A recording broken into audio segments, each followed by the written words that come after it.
Number 3.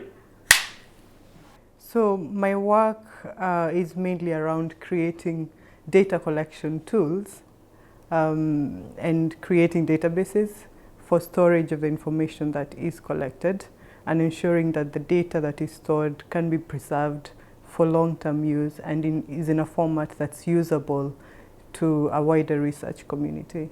The data should live even 50 years, 100 years into the future, and the information that we're developing right now should be used to support the evidence that we generate and can be looked back at in the many years to come. We collect data even beyond malaria. So we do have data that comes from other tropical diseases such as melioidosis. We also have data that's generated by diagnostic laboratories, and we have data from TB, from HIV. We have epidemiological survey data. So it's quite a wide array of information that we collect and use. What are the challenges that you face? With the recent development in technology, we have a lot of new tools that are being developed to promote better collection of data and production of higher quality data.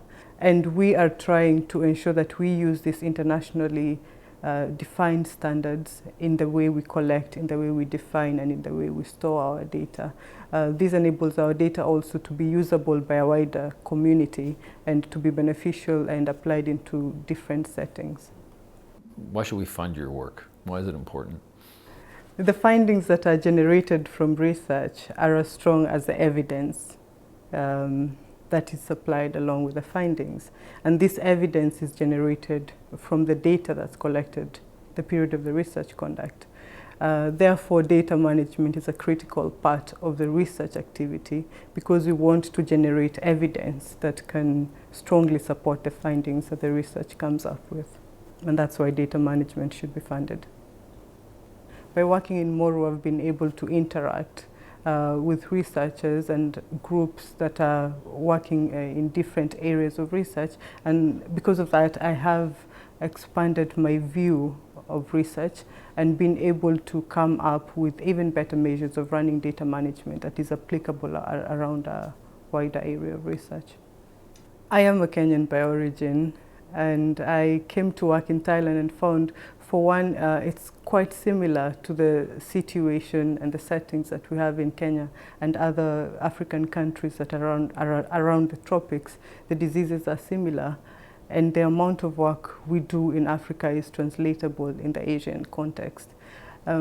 Working in Moro has given me a unique opportunity to visit the sites and to be able to even interact with the patients and see them. And for me, seeing those patients coming in initially very ill, and you'd see a sick child, and at a follow-up visit they'd come back, they would be different, they are more active, they're healthier, they're happier.